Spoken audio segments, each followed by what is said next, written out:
ഇതൊന്ന് കേട്ടോക്കിയേ. നിങ്ങളുടെ ഹൃദയത്തിന് ചെറിയൊരു വേദനയെങ്കിലും വരട്ടോ. നമ്മുടെ കൂടെ നിൽക്കേണ്ട ആളുകൾ ആരും കൂടെ നിന്നില്ല. തിരിഞ്ഞ് നമുക്ക് തന്നെ കുത്തി. അപ്പോൾ എൻ്റെ ഭാര്യയുടെ ഏറ്റവും വലിയ ശത്രു ഞാനാണ്. പിന്നെ കുട്ടികളെ കാണാൻ കഴിയില്ല. നിങ്ങളുടെ ലൈഫിൽ ഏറ്റവും കൂടുതൽ മിസ് ചെയ്യുന്നത് എന്താണ്? മിസ് ചെയ്യുന്നത് ഫാമിലി തന്നെയാണ്. ഫാമിലി. ഫാമിലി കൂടെ ഇല്ല. ജീവിതത്തിൽ തകർന്ന് തരിപ്പണായി നിൽക്കുന്ന ഒരു സമയമാണ് ഇപ്പോൾ.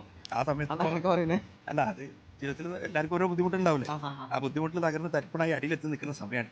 ഈ സമയത്ത് ഫാമിലി ഇല്ല കൂടെ. അത് വലിയൊരു വിഷമം തന്നെയാണ്. ഫാമിലി മക്കളും ഇല്ല. അപ്പോൾ അവരെ കാണാൻ കഴിയാത്തതും വിഷമവും കാര്യങ്ങളും അതിൻ്റെ ഒരു പ്രയാസങ്ങളുണ്ട്. അങ്ങനെ പറഞ്ഞൊക്കെ മതി, ക്ലാരിറ്റി ആയില്ല. അതുകൊണ്ട് നിങ്ങൾ സെപ്പറേറ്റ് ആണോ ഫാമിലി ആയിട്ട്? അല്ല, നമ്മളിപ്പോൾ കുറച്ച് കാലമായിട്ട് സെപ്പറേറ്റഡ് ആണ് നിൽക്കുന്നത്. കുറച്ച് ഫാമിലി ഇഷ്യൂ കാരണം സെപ്പറേറ്റഡ് ആണ്. അതുകൊണ്ടുള്ള ഒരു കുറച്ച് പ്രയാസങ്ങളുണ്ട്. അതന്നെയാണ് ഏറ്റവും വലിയൊരു പ്രയാസം. ഫാമിലി നമ്മുടെ കൂടെ ഇല്ലെങ്കിൽ, ഒരാൾ തകർന്ന് തരിപ്പണായി നിൽക്കുമ്പോൾ ഫാമിലി ഇല്ലെങ്കിൽ പിന്നെ എന്തിനു തന്ന് അത് തന്നെ ഭയങ്കര ഇമോഷണലായിട്ട് സംസാരിക്കുന്നുണ്ട്. അല്ല, ഇത് ഇമോഷണലായിട്ടില്ല. ഞാൻ ചോദിച്ചപ്പോൾ പറഞ്ഞെന്നുള്ളൂ, വിഷയം പറഞ്ഞെന്നുള്ളൂ. എന്താ സംഭവം? എന്താ അത് ഫാമിലിയിൽ ഓരോരുത്തർക്ക് ഉണ്ടാകുന്ന പേഴ്സണൽ വിഷയങ്ങളാണ്. ആ പേഴ്സണൽ വിഷയം എൻ്റെ ഫാമിലിയിൽ സംഭവിച്ചു കഴിഞ്ഞതിന് ശേഷം തെറ്റുകൾ മനുഷ്യന്മാരല്ലേ, എൻ്റെ ഭാഗത്തുനിന്ന് ഉണ്ടായിട്ടുണ്ട്. തെറ്റുകൾ ആക്സെപ്റ്റ് ചെയ്യേണ്ടതായിരുന്നു, അതുകൊണ്ട് ചെയ്യാൻ കഴിഞ്ഞില്ല. പിന്നെ പറഞ്ഞാൽ തീരാവുന്ന ഒരു പ്രശ്നങ്ങൾ ഉണ്ടായിരുന്നുള്ളൂ, വലിയ പ്രശ്നങ്ങളൊന്നും ഉണ്ടായിരുന്നില്ല. മറ്റുള്ളവർ ഇതിൽ ഇറങ്ങി, കുടുംബക്കാരായാലും മറ്റുള്ള ആളുകളായിട്ട് ഇറങ്ങി, നമ്മളെ കൂടെ നിൽക്കേണ്ട ആളുകൾ ആരും കൂടെ നിന്നില്ല. തിരിഞ്ഞ് നമുക്ക് തന്നെ കുത്തി. അപ്പോൾ എൻ്റെ ഭാര്യയുടെ ഏറ്റവും വലിയ ശത്രു ഞാനാണ്. പിന്നെ കുട്ടികളെ കാണാൻ കഴിയില്ല. അത് എങ്ങനെ പറയണമെന്ന് എനിക്ക് അറിയില്ല. ഇപ്പോൾ എനിക്കും എൻ്റെ ഭാര്യ വലിയ ശത്രുവായി മാറി.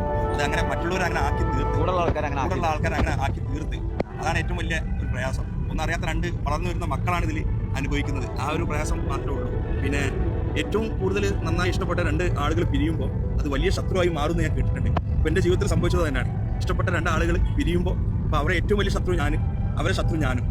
അങ്ങനെ ആയിപ്പോയി, അങ്ങനെ ആക്കി മറ്റുള്ളവർ. അതാണ് ഭാര്യയാണ് എൻ്റെ ശത്രു, അല്ലെങ്കിൽ എൻ്റെ മക്കളെ കാണാൻ കഴിയില്ല എന്ന് പറയുമ്പോൾ അദ്ദേഹത്തിൻ്റെ ആ മനസ്സിലുള്ള ഒരു ഉള്ളുന്നൊരു സങ്കടം വരുന്നുണ്ട് കേട്ടോ. അയാൾ എത്രമാത്രം അതിൽ വേദനിക്കുന്നുണ്ടെന്നുള്ള കാര്യം മനസ്സിലായി. നിങ്ങളൊരു കാര്യം മനസ്സിലാക്കണം, നമ്മളുടെ ജീവിതത്തിൽ എന്തെങ്കിലും പ്രശ്നങ്ങളുണ്ട്, അത് വേഗം പറഞ്ഞു തീർക്കുക.